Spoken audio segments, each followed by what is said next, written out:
各位网友，大家好，欢迎来到报民社。这期话题我们说一说伊朗总统访华，双方发表的联合声明，安全和防务领域有实质性的合作。2月16号，伊朗总统莱西结束了对中国的访问，这也是中国近几个月以来密集高层外交活动的一个最新的内容。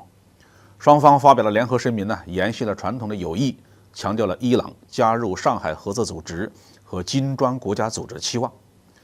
但我们比较关心这份声明中的几个敏感问题，这里面包括安全和防务、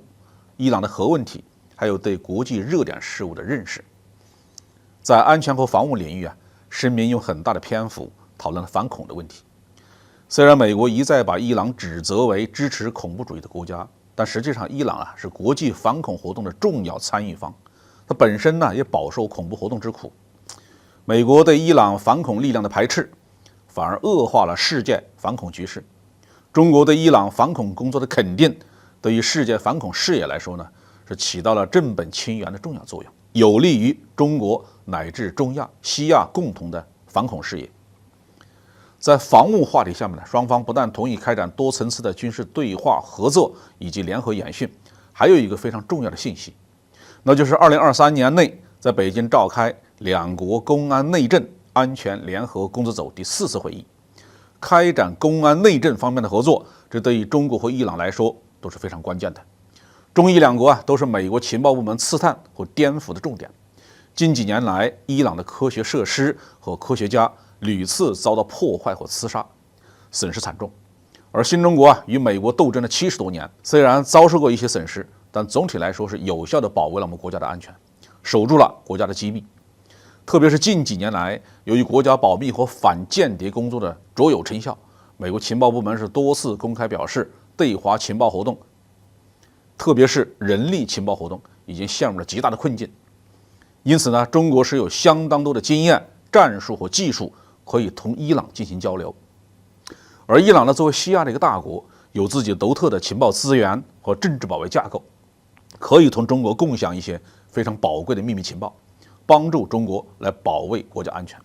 特别是支持中国西部的反恐斗争。在军事斗争方面中国曾经在上世纪90年代向伊朗转让过一批武器装备，这里面包括反舰导弹、小口径的防空火炮等等。特别是中国向伊朗转让的 C802 和 C704 系列的反舰导弹，得到了伊朗方面的高度肯定。美国海军曾经把 C802 导弹形容为先进的重型反舰导弹。